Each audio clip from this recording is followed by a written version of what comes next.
decline of the American family is hurting the soul of America, and we've got to change that. Just a little. Do you want 4 more years of government for the privileged few? I can't afford to be preoccupied by that sort of nickel and dime stuff.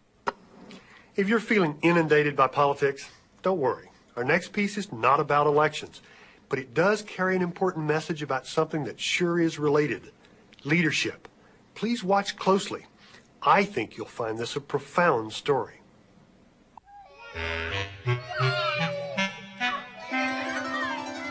In any group, some children have more influence than others. They get what they want more often. They are the leaders.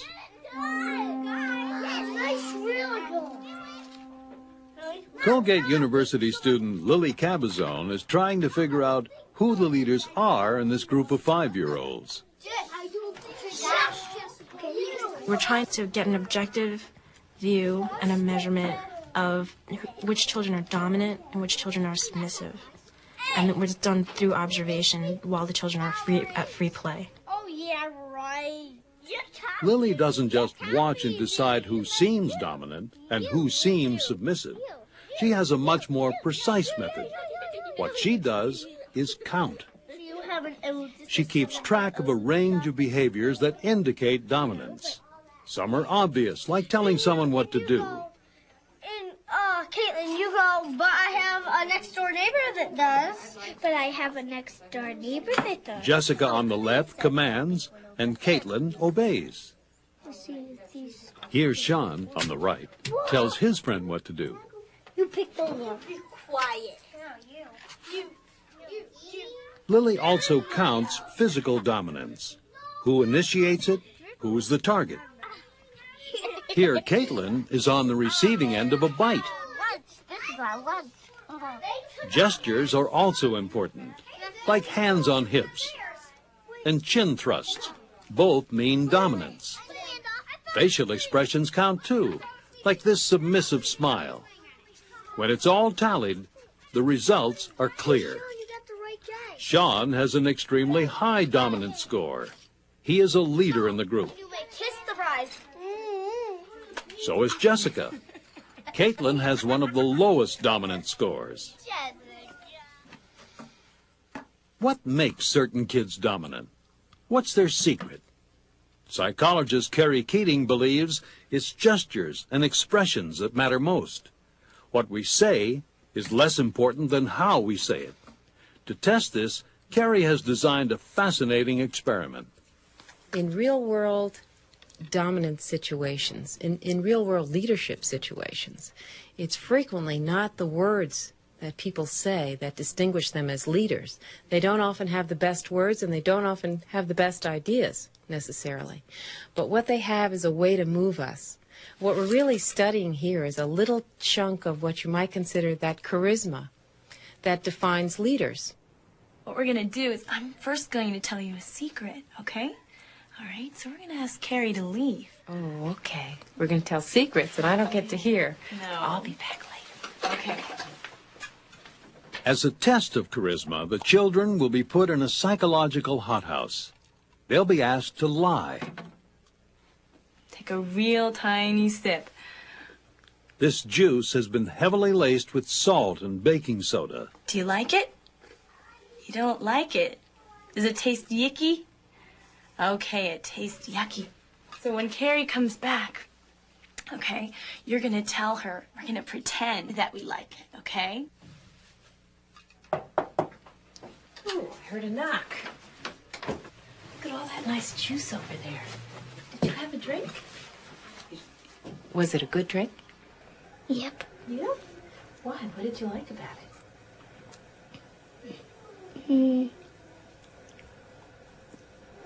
How did it taste? Good. Good, yeah. Caitlin's nonverbal persuasion skills are not proving to be very persuasive. Could it taste good? Tastes good, yeah. What makes a bad liar is that they leak. They leak non-verbally with gestures and facial expressions, very subtle body movements, scratching themselves and picking at their clothing. Those kinds of activities, which are basically nervous activities, tend to leak out when people are deceptive. Here's an instant replay. Watch for the lip licking, the nervous smile, the downward glance. How did you like it? Did it taste good? Yeah?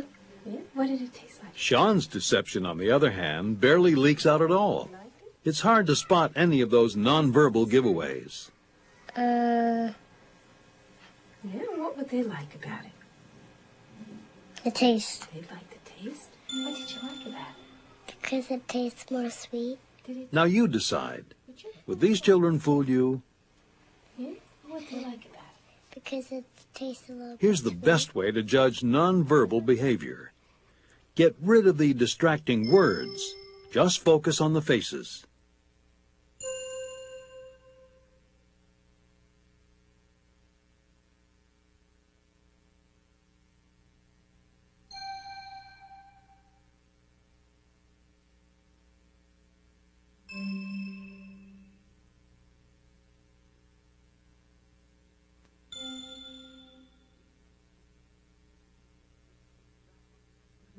This is exactly what this panel of judges does as the final step of the experiment. They decide who is telling the truth and who is being deceptive. And here are the results.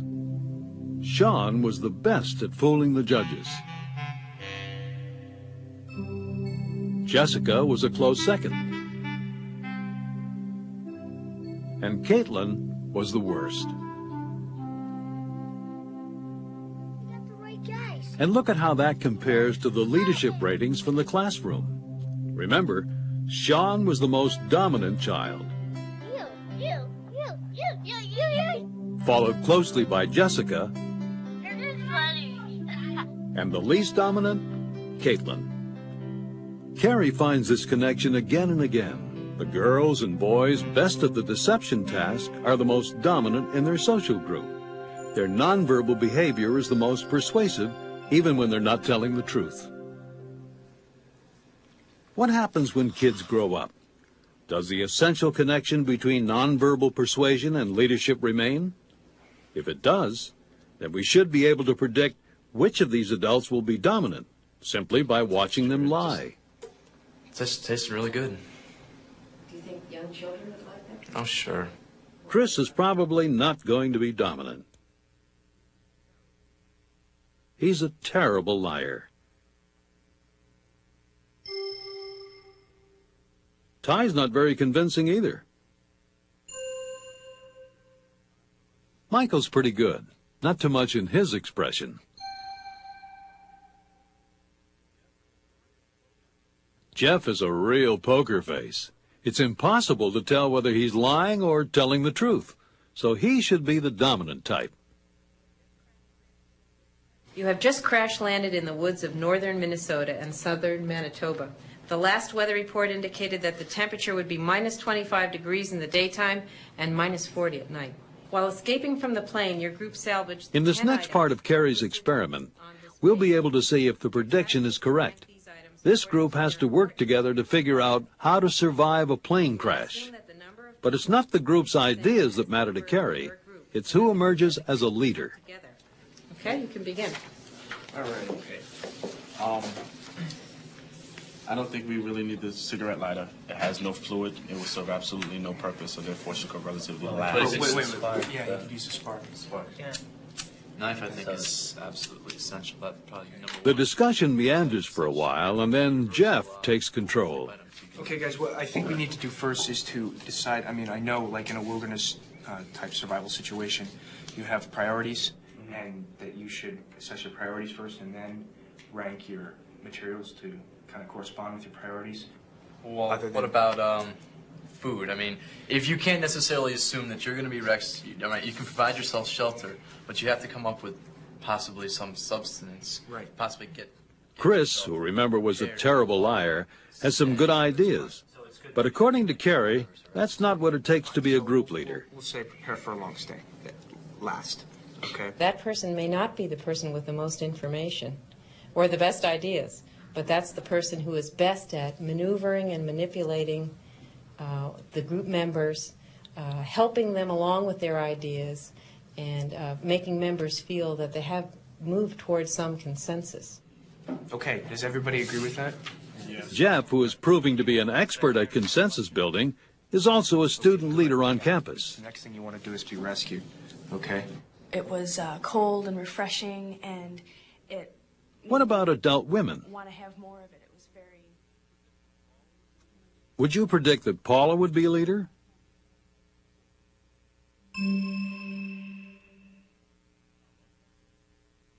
How about Kathy?